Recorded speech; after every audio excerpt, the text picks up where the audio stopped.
حضرت ابو سعید ابو الخیر رحمۃ اللہ علیہ کہتے ہیں میں غلام خرید کے لایا. جو غلام شرط کے ساتھ آتے تھے وہ سستے ملتے تھے، اور جن کو ہم بس خرید لاتے تھے اپنی مرضی سے وہ ذرا مہنگے ہوتے تھے. تو غلام نے کہا حضرت جی 3 شرطیں ہوں گی اگر آپ مجھے خریدیں گے. میں نے کہا بولو.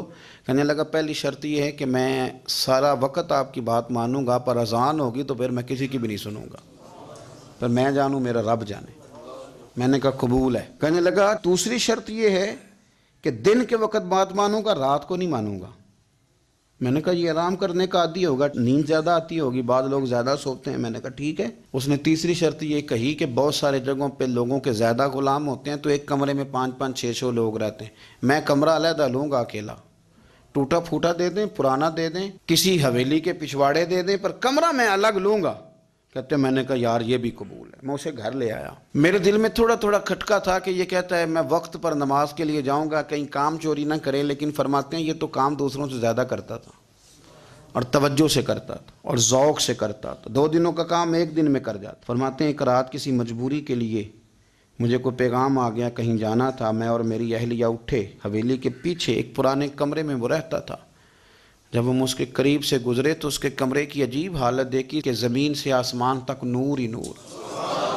ہم نے جب کان لگا کے سنا تو وہ رو رہا تھا اور کہہ رہا تھا مالک میرے ذمہ نہ میرے آقا کے بھی حقوق ہیں، اس لیے میں سارا دن تیری عبادت نہیں کر سکتا، صرف رات کو کرتا ہوں.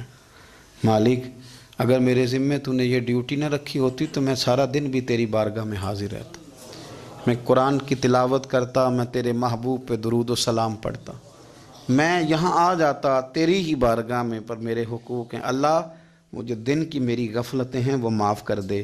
حضرت فرماتے ہیں بڑا ذوق بڑا شوق. ہم نے جہاں جانا تھا گئے نہیں، واپس آ گئے. رات ہم نے اس کو مداخلت کرنا اور تکلیف دینا مناسب نہ جانا. صبح کی نماز کے بعد میں نے طلب کیا اور میں نے اسے بلا کر کے کہا کہ میاں تو آج کے بعد آزاد ہے، ہماری کوئی ذمہ داری تیرے اوپر نہیں، تو سارا دن قرآن شریف پڑھ، درود پاک پڑھ، اپنی مرضی سے چل. کہنے لگا کیوں؟